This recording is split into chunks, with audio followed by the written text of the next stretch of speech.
चलिए आज बात करते हैं हम लोग अर्थवॉर्म।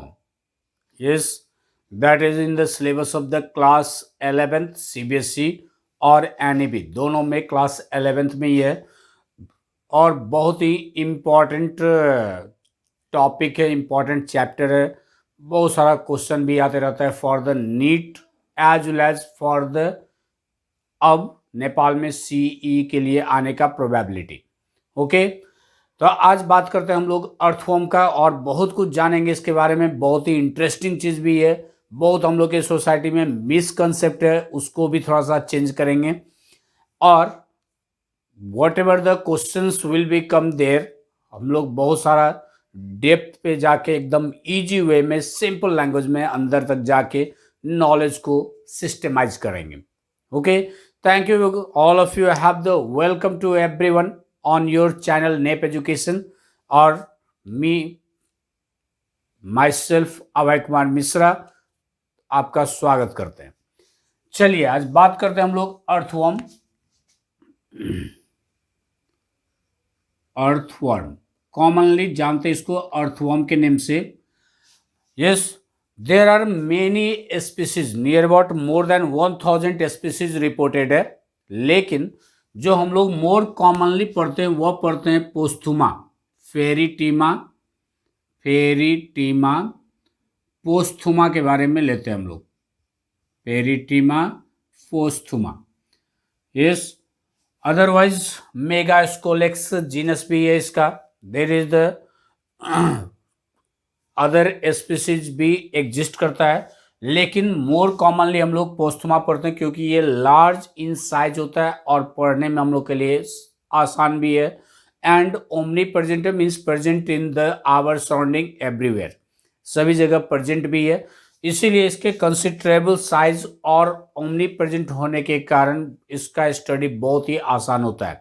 साथ में इसको अगर आप कलेक्शन भी करते हैं तो किसी भी टाइप का, बहुत शांत टाइप का एनिमल है, किसी भी टाइप का कोई एक्सीडेंट होने का भी चांस नहीं है। यस, तो लेट्स कम फर्स्ट इसका हम लोग हैबिट एंड हैबिटेट का बात करते हैं। हैबिट एंड हैबिटेट का,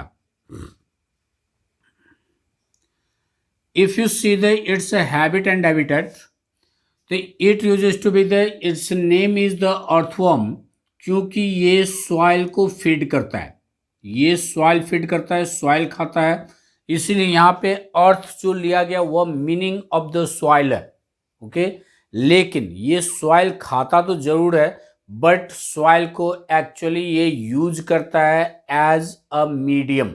यस, सॉइल लेके उसको डाइजेस्ट करके उससे न्यूट्रिएंट मटेरियल सॉइल से नहीं लेता है, सॉइल को ये मीडियम के रूप में यूज करता है। इसीलिए क्या देखा गया अर्थवॉर्म में, the soil which contains the more amount of the humus, जिसमें ज़्यादा अमाउंट ऑफ द ह्यूमस होता है वैसे सॉइल को ये लेस अमाउंट में फीड करता है, बहुत ही कम अमाउंट में ये खाता है। लेकिन अगर ह्यूमस कम प्रेजेंट है तो then it will feeds the more amount of the soil, means soil को यूज करता है as a source of the humus, लेकिन ये ह्यूमस भी लेता है, उसमें small pieces of the leaves होगा उसको भी ये खाएगा, small pieces of the leaves उसको भी ये खाता है। Okay, it will be the feed on the small worms over there, जो छोटा छोटा वर्म्स है ये सबको भी ले लेता है। तो उस सॉइल में जो भी माइक्रो ऑर्गेनिम्स हो या डेड डिकम्पोज्ड ऑर्गेनिक सब्सटेंस है उसको ये लेता है, और सॉइल को यूज किया ओनली एज ए मीडियम, इसलिए इसको कॉमन नेम में हम लोग देते हैं earthworm, because it feeds over the soil. Okay, अब हैबिटेट का, जो कि इसका बहुत ही इंटरेस्टिंग चीज है, हैबिटेट के बारे में बहुत ही इंटरेस्टिंग है। इफ यू सी द कि ये कहाँ रहता है, तो actually this belongs to the phylum Annelida, और ये अपने मॉइस्ट स्किन को यूज करता है, मॉइस्ट स्किन को फॉर द रेस्पिरेशन कहिए कॉमन लैंग्वेज में, या एकदम पूरा रियल लैंग्वेज में बोलिएगा तो breathing, means for the exchange of gases, ये स्किन को यूज करता है, मॉइस्ट स्किन को यूज करता है। इसलिए अपने स्किन को मॉइस्ट रखने के लिए, यस, ये ड्राई ना हो, क्योंकि ड्राई अगर हो जाएगा तो ब्रेथिंग नहीं हो पाएगा, और ब्रेथिंग नहीं हुआ तो it will die because of the suffocation, दम घुटने से ये मर जाएगा। ओके, इसीलिए स्किन को मॉइस्ट रखने के लिए क्या है, this animal is the nocturnal, ये नॉकटर्नल एनिमल है। नॉकटर्नल का मतलब है this will be the remain active during the night, ये एक्टिव होता है ड्यूरिंग नाइट, ये रात में अपना फूड मटेरियल सर्च करने के लिए बाहर निकलता है। ये डायरेक्ट सनलाइट को अवॉइड करता है, डायरेक्ट सनलाइट ना पड़े उसको ये अवॉइड करता है, क्योंकि डायरेक्ट सनलाइट आएगा तो इसका स्किन जो होगा that will become the dry, वो ड्राई हो जाएगा, और ड्राई होगा तो it will not be the use for the breathing, and that's why there is the chance of the death because of the suffocation. Okay, इसमें है क्या, ये अपना जब घर इसका देखेगा तो ये फोजोरियल एनिमल, बोरोइंग एनिमल है, मीन्स ये सॉइल में बोरोज करता है, होल बनाएगा और उस बोरोज में ये रहता है, इसीलिए इसको फोजोरियल एनिमल भी कहते हैं, बोरोज में रहता है, that's why it is called fossorial. लेकिन इसका बोरोज जो होता है बहुत ही इंटरेस्टिंग है, बोरोज में जो बताया आपको इसके हैबिटेट में बहुत ही इंटरेस्टिंग बात बताएंगे। ये बोरोज एकदम सॉरी, ये बनाता है वर्टिकली डाउनवर्ड, इसका बोरोज देखिएगा एकदम वर्टिकली डाउनवर्ड बनाता है। Commonly it will make the 30 centimetre से लेके 45 सेंटीमीटर के डेप्थ तक ये बनाता है बोरोज, और बोरोज का डायमीटर बहुत ही कम देता है, बहुत ही कम, इतना कम होता है जो इसमें एक ही अर्थवर्म इन भी कर पाएगा। यस, एक ही अर्थवर्म जा पाता है। ये बोरोज को बहुत ही कम डायमीटर देने के पीछे कारण है जो less amount of the light should be the pass into this one, light ना जाए, बहुत कम समय के लिए जाए या ना जाए तो वह बेटर है, ये इसीलिए वर्टिकली ये डाउनवर्ड बनाता है और बहुत ही कम डायमीटर देता है। यस, ये बोरोज अपना खुद बनाता है। ये कुछ एनिमल होते हैं जो अपना बोरोज नहीं बनाते हैं, just as you can know that more common in our surrounding there is the snake, दूसरा का बनाया हुआ होल, चाहे रैट बना दे या हम लोग कहीं होल छोड़ देते हैं वहां पे जाके वो रहेगा, लेकिन खुद बोरोज नहीं बनाएगा। लेकिन ये अर्थवर्म छोटा एनिमल है but it makes it's on borrows, और इसके बोरोज को आइडेंटिफाई करते हैं, ये एकदम वर्टिकली डाउनवर्ड, एकदम वर्टिकली डाउनवर्ड ये बनाएगा। 30 सेंटीमीटर से लेके 45 सेंटीमीटर तक जनरल इसका डेप्थ होता है। यस, बहुत ही कम डायमीटर बनाएगा, एक अर्थवर्म मात्र जा पाएगा। बोरोज बनाने में इसको हेल्प करता है, ये कुछ सॉइल को फीड कर लेता है, और एक स्ट्रक्चर है दैट इज द प्रोस्टोमियम, जो पढ़ेंगे आगे मॉर्फोलॉजी जब देखेंगे इसका तो बताएंगे क्या है प्रोस्टोमियम। तो ये प्रोस्टोमियम इसको हेल्प करता है टू मेक द बोर, इसीलिए प्रोस्टोमियम को हम लोग बोरिंग एनिमल भी, सॉरी बोरिंग ऑर्गन भी बोलते हैं अर्थवर्म का। यस, पूछा हुआ क्वेश्चन भी है एनईबी में, इसको कहते हैं हम लोग boring organ of earthworm, boring organ of earthworm.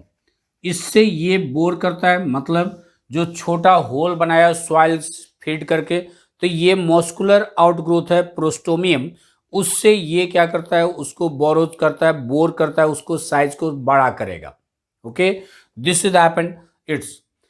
अब है क्या, ये अर्थवर्म जो हम लोग का एक जनरल सोसाइटी में बताया मिसकंसेप्ट है क्या, अर्थवर्म को देखने पे, क्योंकि इसका हेड बहुत ही डिस्टिंक्ट हेड नहीं होता है इसके पास, तो देखने में दोनों साइड जनरली जो हम लोग देखते हैं तो बोथ साइड हम लोग का स्ट्रक्चर सेम लगता है, एक्चुअली डिफरेंट है, लेकिन कॉमनली जो हम लोग देखते हैं उसमें लगता है कि anterior posterior end have the same structure.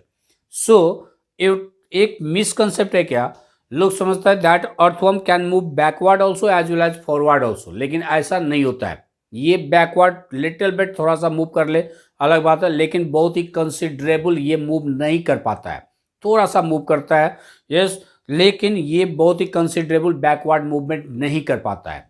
इसीलिए अगर ये अर्थवर्म इस बोरोज में ये जाता है नियर अबाउट हाफ पार्ट अगर इसका अंदर चला गया तो उसके बाद ये बैकवर्ड नहीं हो पाता है। लेकिन डायमीटर इतना कम बनाता है, इतना कम बनाता है जो वहां से वो टर्न भी नहीं ले पाएगा, बैकवर्ड भी अपने आप को नहीं तान पाता है। देन व्हाट विल डू, इसीलिए ये अपने बोरोज को at the base it makes the slightly round over there, नीचे में इसके बोरोज को आइडेंटिफाई करता है। जो इसका जो बोरोज है वो एंड पे टर्मिनल पे दैट इज द जहां पे लास्ट करता है वहां पे स्लाइटली ये राउंड इन शेप बनाता है। यस, बहुत एक इंटरेस्टिंग क्वेश्चन भी यहाँ पूछेंगे। वो राउंड इन शेप बनाता है, इससे होगा क्या, ये अर्थवर्म जब अंदर आता है तो it will be the came the back over there, यहां से वापस जाएगा ये। इसीलिए जब ये घुस आ जाएगा अंदर बोरोज में, तो बोरोज में आने के बाद ये बॉटम में जाएगा और बॉटम में जाके ये टर्न लेके फिर बाहर निकलता है। वो बीच रास्ते बोरोज से बाहर नहीं निकल पाएगा। Is it clear? इसलिए यहाँ पे एक इंटरेस्टिंग चीज क्या है, जो कहते हैं क्या, सपोज कीजिए अगर एक अर्थवर्म यहाँ ऊपर से आ रहा हो और एक अर्थवर्म यहाँ नीचे से आ जाए और ये दोनों अगर बीच में आके फंस गया, दैट इज द बैकवर्ड भी नहीं जा पाएगा ये, देन व्हाट विल डू, तब क्या होगा? यस, अगर आता है तो वीडियो पॉज करके कमेंट कीजिए। यस, एक्चुअली अब मैं जवाब दूं आपको, ये कंडीशन जो होगा वह कभी नहीं आएगा in case of the earthworm. क्यों नहीं आएगा? ये अपने बोरोज के ऊपर अपना वर्म कास्टिंग पैलेट को रखता है। जहां भी देखिएगा अर्थवर्म के बोरोज को आइडेंटिफाई करने का स्मॉल राउंड शेप, एकदम बॉल जैसा स्पेरिकल स्ट्रक्चर यहां जमा करता है। इसको कहते हैं हम लोग वर्म कास्टिंग। और ये अर्थवर्म अपने इसी वर्म कास्टिंग के स्मेल से अपने बोरोज को आइडेंटिफाई करता है। और जब तक अर्थवर्म अपने बोरोज को आइडेंटिफाई नहीं करेगा तब तक ये आपको इस बोरोज में नहीं इन करता है। इसीलिए अगर ये घूमते घूमते दैट इज द फूड के सर्च में बहुत दूर चला गया या नज़दीकी है लेकिन अपने बोरोज को ये नहीं देख पाया, नहीं खोज पाया, again it will make the new burrows over there, फिर नया बोरोज बनाएगा, नया होल में ये जाएगा लेकिन दूसरे बोरोज में ये नहीं जाएगा। इसीलिए ये कंडीशन इसके लाइफ में कभी नहीं आता है, never it will B. That's why जिस फील्ड में एग्रीकल्चर एरियाज में अर्थवर्म रहता है बहुत ही कम नंबर में भी, तो वहाँ का सॉइल ज़्यादा फर्टाइल होता है क्योंकि ये बहुत सारा बोरोज बनाता है, हेल्प करता है वह प्लफिंग ऑफ द फील्ड में, as well as that is the air passage होता है वहाँ पे नाइट्रोजन फिक्सेशन में हेल्प करता है, जो आगे चलकर हम लोग पढ़ेंगे इसके इकोनॉमिक इंपॉर्टेंस में। Okay, this is happened, it's a habit and habitat. साथ में जब ड्राई सीजन आएगा, ड्राई सीजन में ये जो डेप्थ होता है, ये डेप्थ और भी ज़्यादा जा सकता है, 180 सेंटीमीटर से लेके 210 सेंटीमीटर तक रिपोर्टेड है। In the dry season in search of the moisture, excuse me, moisture को सर्च करने के लिए ये अपने बोरोज के डेप्थ को और ज़्यादा बनाता है और वह डेप्थ को बोरोज करेगा 180 सेंटीमीटर से लेकर 210 सेंटीमीटर तक ये बना लेता है। Okay, this is happen, it's a habit and habitat, habit and habitat. Now we are going to be discuss about the its morphology. अब इसका मॉर्फोलॉजी का बात करते हैं हम लोग, मीन्स एक्सटर्नल स्ट्रक्चर का। All of you have clear है? अगर कोई कंफ्यूजन हो, प्रॉब्लम हो, you can comment over there, comment कर सकते हैं। Yes, morphology, if you see the morphology of the earthworm, सबसे पहले ये जान लीजिए earthworm is a hermaphrodite animal. ये हर्माफ्रोडाइट एनिमल है। हर्माफ्रोडाइट का मतलब है एक ही इंडिविजुअल पे मेल रिप्रोडक्टिव ऑर्गन और female reproductive organ means testis and ovary दोनों प्रेजेंट होता है। ऐसे कंडीशन को हम लोग हर्माफ्रोडाइट कहते हैं या बाइसेक्सुअल कहते हैं, इसको बाइसेक्सुअल या फिर मोनोसियस भी कहते हैं। Okay, so it is the hermaphrodite animal है, बाइसेक्सुअल है या ये मोनोसियस है। एक ही पे अर्थवर्म पे आपको मेल और फीमेल दोनों reproductive organ, testis and ovary. इसको अगर हम लोग देखते हैं, that is the if you see the earthworm, तो ये सबसे पहले इसका एक कलर है, that is the reddish brown in colour. कहते हैं ये रेडिश ब्राउन इन कलर दिखता है, क्ले कलर का दिखता है, मिट्टी का सॉइल का जो कलर है उस टाइप का ये दिखता है। इसका डॉर्सल और वेंट्रल सरफेस के कलर में डिफरेंट होता है। Dorsal surface is the slightly dark क्योंकि लाइट वहां पे आता है, और जो वेंट्रल सरफेस सॉइल के तरफ होता है it is the light in colour. इसके कलर के लिए एक खास पिगमेंट इसमें रहता है, जो कि जनरल बात करते हैं लोग स्किन में, लेकिन ये स्किन में नहीं होता है। इट इज प्रेजेंट पोरफायरिन, एक खास पिगमेंट है पोरफायरिन। यस, एकदम इंपॉर्टेंट है, याद रखिएगा। यस, पूछा हुआ क्वेश्चन भी है एनईवी में, और आने वाले एग्जामिनेशन में भी चांसेस बनता है इसका। पोरफायरिन, दिस पोरफायरिन के बारे में और जो नॉलेज जान लीजिए, it is derived from the chlorophyll, जो वह small pieces of the leaves खाता है, उसी क्लोरोफिल से ये डिराइव्ड होता है पोरफायरिन। सो कहाँ से डिराइव होता है, एकदम इंपॉर्टेंट, ये याद रखिएगा। This will be the fed over the chlorophyll, chlorophyll जो खाता है उसी क्लोरोफिल से डिराइव होता है पोरफायरिन। लेकिन ये पोरफायरिन इसके स्किन में नहीं होता है, कलर तो देता है जरूर, लेकिन ये हम लोग बॉडी वॉल पढ़ेंगे सॉरी, बॉडी वॉल पढ़ेंगे, कोटिकल होता है इसमें, फिर एपिडर्मिस होता है, then after that there is the circular muscle का लेयर होता है, और इसी सर्कुलर मसल के लेयर के ऊपर में होता है देर is the granular this porphyrin, जो कि इसको कलर देता है। ओके, तो एपिडर्मिस या कोटिकल में न रह के ये सर्कुलर मस्कुलर बॉडी वॉल में सर्कुलर मसल्स का जो लेयर होता है उसी के ऊपर ग्रैनुलर दाना दाना जैसा स्ट्रक्चर है, और वही पोरफायरिन इसको कलर देता है, जो कि रेडिश ब्राउन इन कलर बनता है। ये reddish brown in colour. Is it clear? है ना? Informative as well as very important for the examination point of view. इसके बाद अब अर्थवर्म को अगर हम लोग देखते हैं, if you see sexually matured earthworm, sexually matured earthworm को अगर हम लोग देखेंगे तो इसमें खास एक स्ट्रक्चर हम लोग को दिखता है, सबसे पहले उसी पे नजर जाता है। इसको कहते हैं हम लोग क्लाइटिलम, और सिंगुलम भी कहते हैं इसको, सिंगुलम, याद रखिएगा। Name is the very important over there. इसको कहा जाता है क्लाइटिलम। ये गर्डल जैसा होता है, दैट इज द, वहां पे सिगमेंट आपको नजर नहीं आएगा, ग्लैंडुलर सेल्स होता है ये, उसका कलेक्शन है। This is the remain present, ये प्रेजेंट होता है क्लाइटिलम। इसीलिए अगर हम लोग देखते हैं सेक्सुअली मैच्योर्ड अर्थवर्म को, सेक्सुअली मैच्योर्ड अर्थवर्म अगर देखते हैं तो you can see this type of the girdle, एक गर्डल दिखेगा जो कि 14 to 16 सेगमेंट में इस तरह से रहता है। यस, ये 14 to 16 सेगमेंट में, अभी मैं सेगमेंट काउंट करके नहीं दे रहा हूं, लाइक दिस ओनली, सिर्फ समझने का कोशिश कर रहा है। अभी इस तरह से आपको दिखाई देगा, पूरे में सेगमेंट दिखाई देगा, लेकिन ये 14 to 16 सेगमेंट, 14, 15 और 16 इसमें होता है। देयर इज द, यहाँ पे सेगमेंट नहीं दिखाई देगा, आपको लगेगा जैसे अर्थवर्म बेल्ट यहाँ लगाए हुए, बेल्ट जैसा स्ट्रक्चर है ये।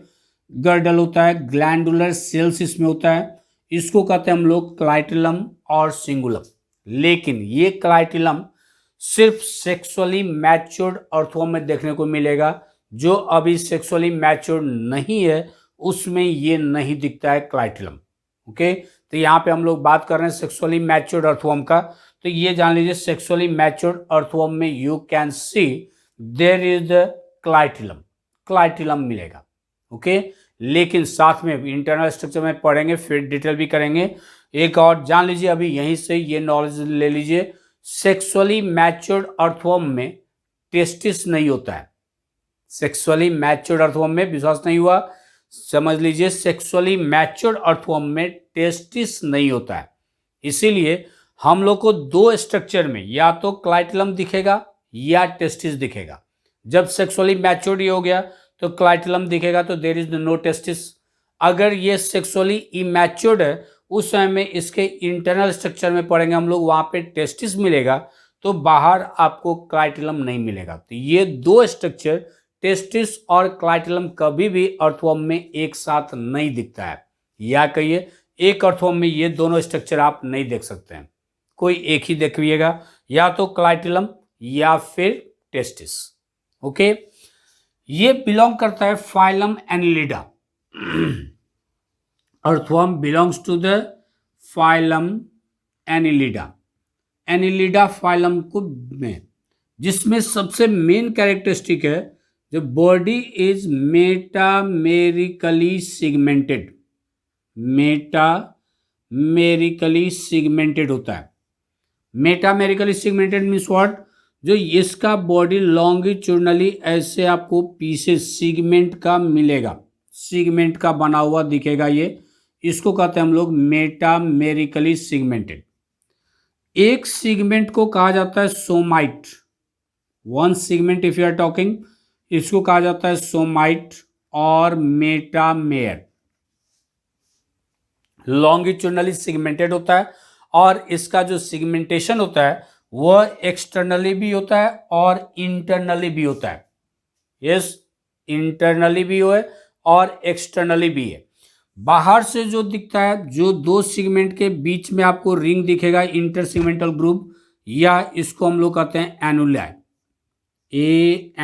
ANNULI प्लूरल, या एनुलस सिंगुलर होता है। ओके, देयर इज द एनुली दिखेगा। ये एनुली दो सोमाइट के बीच में जो आपको रिंग जैसा स्ट्रक्चर दिखता है, अंदर धसा हुआ पार्ट दिखेगा, उसको कहते हैं हम लोग एनुली, या इसी का सिंगुलर बनता है एनुलस।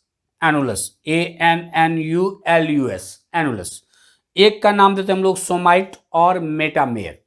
एक टिपिकल अर्थवर्म में ऐसा नंबर ऑफ सिगमेंट आपको 100 से लेके 120 तक दिखेगा। 100 से लेके 120 तक सोमाइट या मेटामेयर होगा इसमें।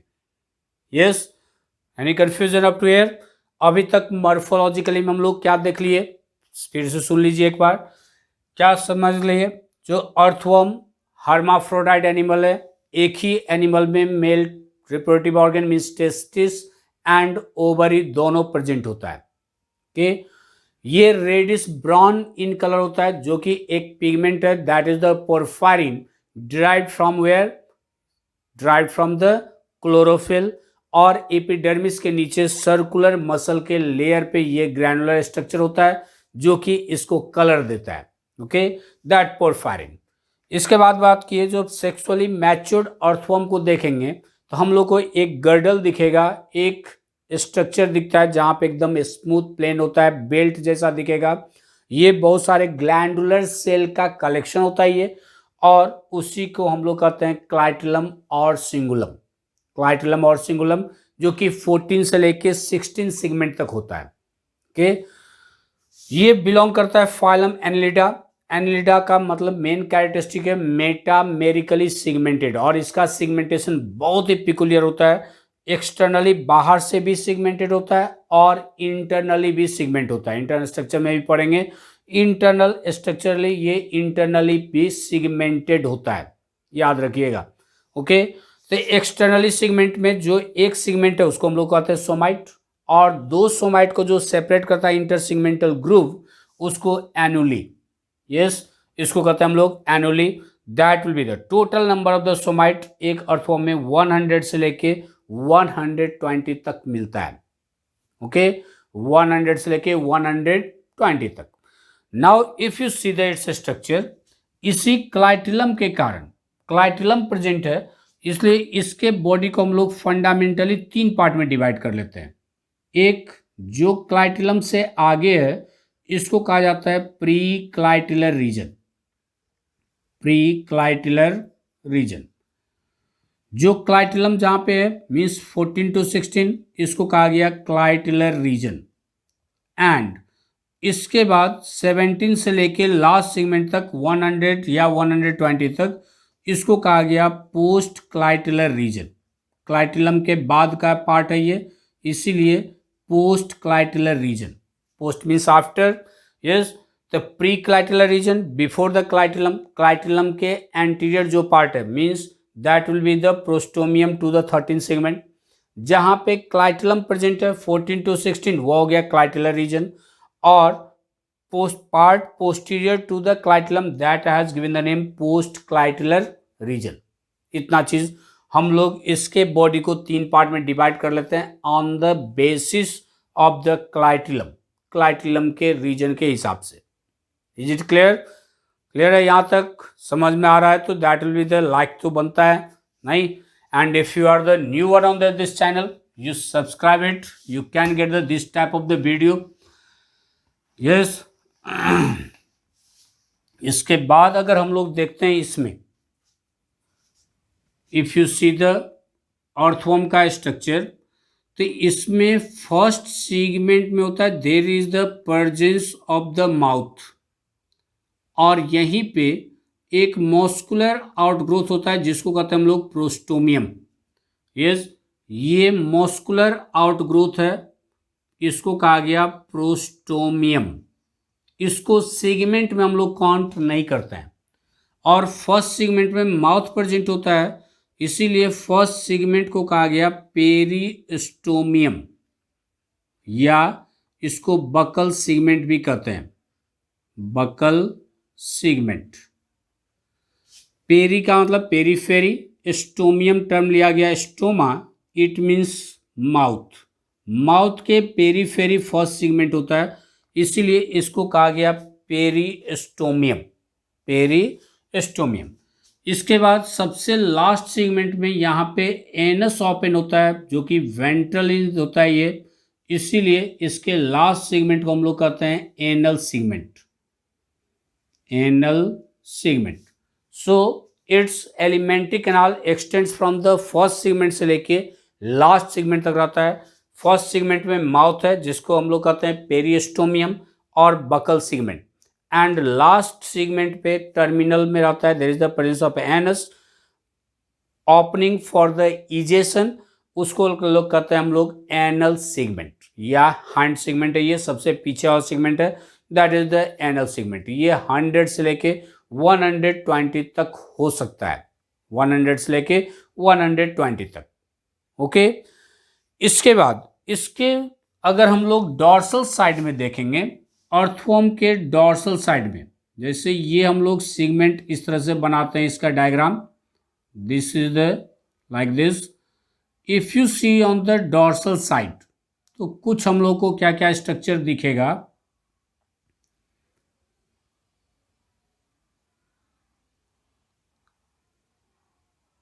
If you see on the dorsal side over there, तो इसके बीच में हम लोग को एक लाइन दिखता है, इसको कहते हैं हम लोग मिड डॉर्सल लाइन। ये एक्चुअली डॉर्सल ब्लड वेसल है, जो हम लोग को ये बीच में एकदम लाइन जैसा दिखता है ब्लैक कलर का, इसको कहा गया mid dorsal line. This is the actually its dorsal blood vessel, dorsal blood vessel. This happen dorsally. Ventral surface पे कोई ऐसा लाइनिंग नहीं दिखेगा, लेकिन वेंट्रल सरफेस कंपैरेटिवली इसके डॉर्सल सरफेस में वो लाइट इन कलर होता है। Okay, after that we can see some aperture, कुछ एक्सटर्नल ओपनिंग हम लोग को दिखेगा। क्या क्या दिखेगा, जिसमें सबसे पहला तो हम लोग बात कर लिए एक्सटर्नल अपर्चर का बात करते हैं। यस, तो एक माउथ दिखा हम लोग को, जो कि ऑलरेडी बात कर चुके, ये फर्स्ट सेगमेंट में होता है। ओके, इसके बाद डॉर्सल साइड में देखेंगे तो हम लोग को एक डॉर्सल पोर दिखता है, dorsal pore. This will the start from the 12 segment. अगर मैं यहां से काउंट करूं तो 1 2 3 4 5 6 7 8 9 10 11 12 13 14 15 16। क्लाइटेलम को दिखाने के लिए हम लोग इसके ऊपर एक लाइन और खींच लेते हैं, और ये फर्स्ट सेकंड थर्ड फोर्थ इस सब में हम लोग फोल्ड कर देते हैं, जैसे सेगमेंट है उस तरह से। और 14 टू 16 सेगमेंट में जाके, क्योंकि क्लाइटिलम वहाँ रहता है तो यहाँ पे इसको हम लोग स्ट्रेट कर लेते हैं इसको, तो ये रिप्रेजेंट कर देता है, यहाँ पे फोल्ड नहीं दिखाते हैं, ये स्ट्रेट कर देते हैं तो ये दिखा देता है there is the presence of the clitellum. Okay, तो 12th और 13 सेगमेंट के बीच में यहाँ पे इंटर सेगमेंट पे होता है there is the presence of the dorsal pore. ये सभी सेगमेंट पे होता है एक्सेप्ट लास्ट में, ये इंटर सेगमेंटल ग्रुप पे होता है, इंटर सेगमेंट 2 सेगमेंट के बीच में। तो 12 सेगमेंट से स्टार्ट होता है, 12 और 13 के बीच में होगा, 13 14 के बीच में होगा, सभी सेगमेंट में होगा एक्सेप्ट लास्ट, लास्ट में जाके नहीं होता है, और एकदम ये मिड डॉर्सल लाइन पे होता है। And this dorsal pore remains communicated with the body fluid. ये सिलोमेट एनिमल है, इसमें सिलोम है, तो ये सिलोम तक कम्युनिकेटेड होता है, इससे बॉडी फ्लूइड से बाहर निकलता है इससे, और ये स्किन को मॉइस्ट रखता है। साथ में एक चीज और आपको मैं बता दूं, whatever the we have studied burrows, जो बोरोज पढ़े हैं, ये बोरोज जो बनाता है अर्थवर्म, तो ये अपने बोरोज के वॉल को बहुत ही अच्छा से प्लास्टरिंग करता है, एकदम स्मूथ रहता है, निकालिएगा बहुत ही स्मूथ होता है, जितना हम लोग अपने वॉल को प्लास्टरिंग नहीं कर पाते हैं उससे ज़्यादा स्मूथ ये सॉइल के वॉल को एकदम प्लास्टरिंग कर लेता है।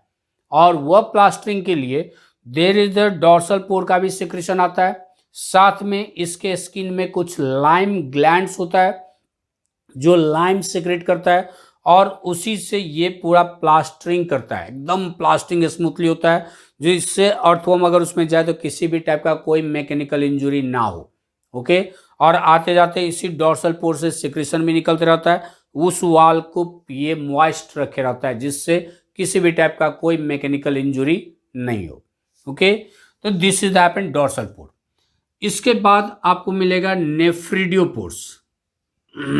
नेफ्रिडियोपोर्स, this is the opening of nephridia, integumentary nephridia जो कि इसका एक्सक्रीटरी सिस्टम का पार्ट है, ओपनिंग ऑफ इंटुगमेंट्री नेफ्रिडिया जो कि एक्सक्रीटरी सिस्टम भी पढ़ाएंगे, उसको भी हम लोग वीडियो अपलोड करेंगे, तो इंटुगमेंट्री नेफ्रिडिया वहाँ डिटेल पढ़ेंगे। तो इंटुगमेंट्री नेफ्रिडिया का जो ओपनिंग होता है उसको कहते हैं नेफ्रिडियोपोर्स।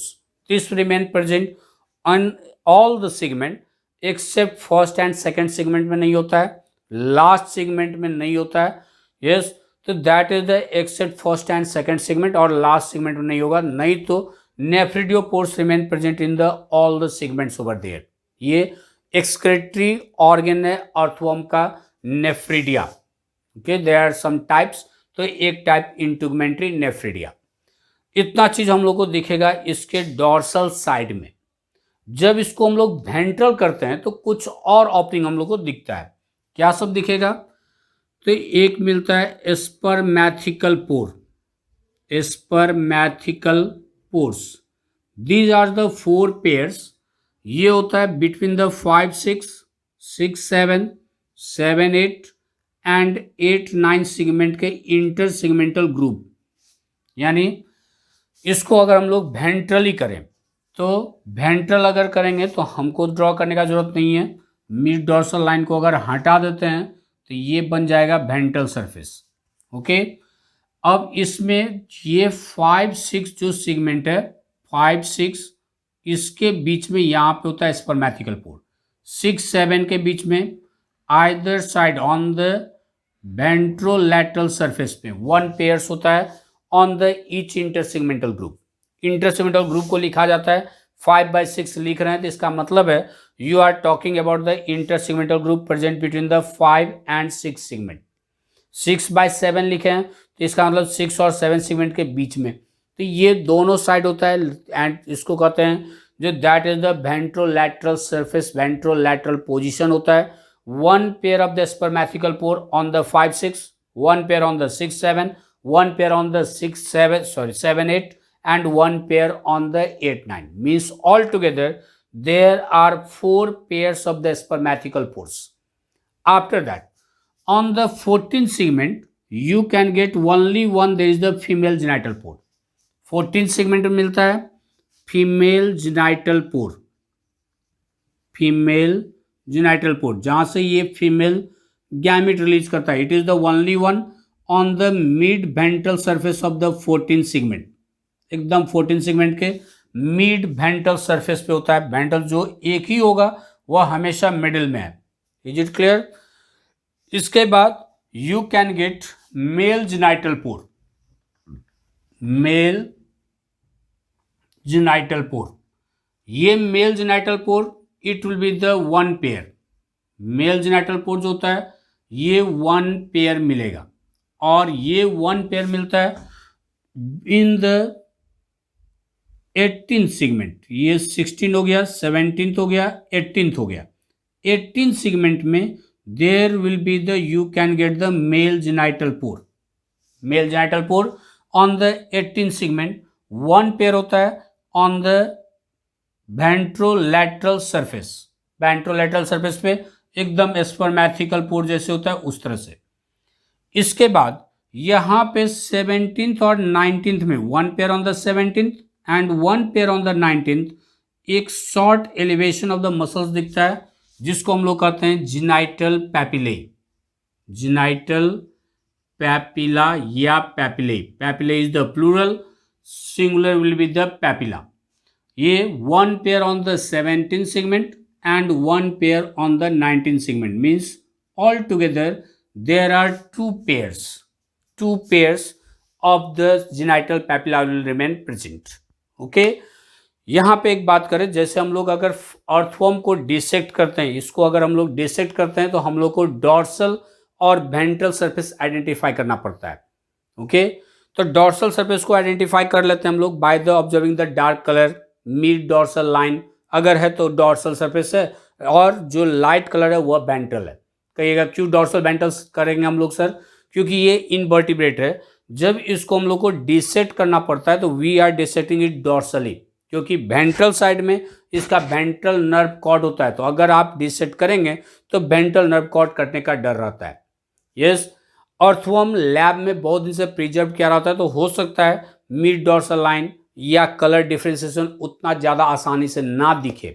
तब हम लोग को सबसे सटीक आइडेंटिफाई करने का तरीका है, जो क्लाइटिलम के बगल में आप देखिए 17th से 19th ये जो जेनाइटल पैपिला रहता है और मेल जेनाइटल पोर होता है, तो यहाँ का सरफेस स्लाइटली फ्लैट होता है और सब जगह पे आपको पूरा ये राउंड इन शेप दिखेगा। लेकिन ये जो सरफेस है यहाँ पे 17th to 19th क्लाइटिलम के ठीक पीछे का खोजिएगा तो that is the flat surface. जो फ्लैट आपको नजर आ रहा है it is the ventral surface, एकदम आइडेंटिफाई करते हैं यहाँ से हम लोग, और डॉर्सल एंड वेंट्रल सरफेस हम लोग को आइडेंटिफाई करना पड़ता है। Okay, this is the external structure of the earthworm. I think all of you have the clear over there. PDF के लिए www.nepeducation.com पे जाइएगा, आपको पूरा अर्थवर्म का नोट्स वहाँ पे मिल जाएगा। Thank you very much, see you again in the next video. फिर नेक्स्ट वीडियो में लेके आ रहे इसी का digestive system, okay, with for the एकदम डेप्थ नॉलेज में जाएंगे, up to the competitive examination तक को सिक्योर्ड करेंगे। Thank you very much, see you in the next video.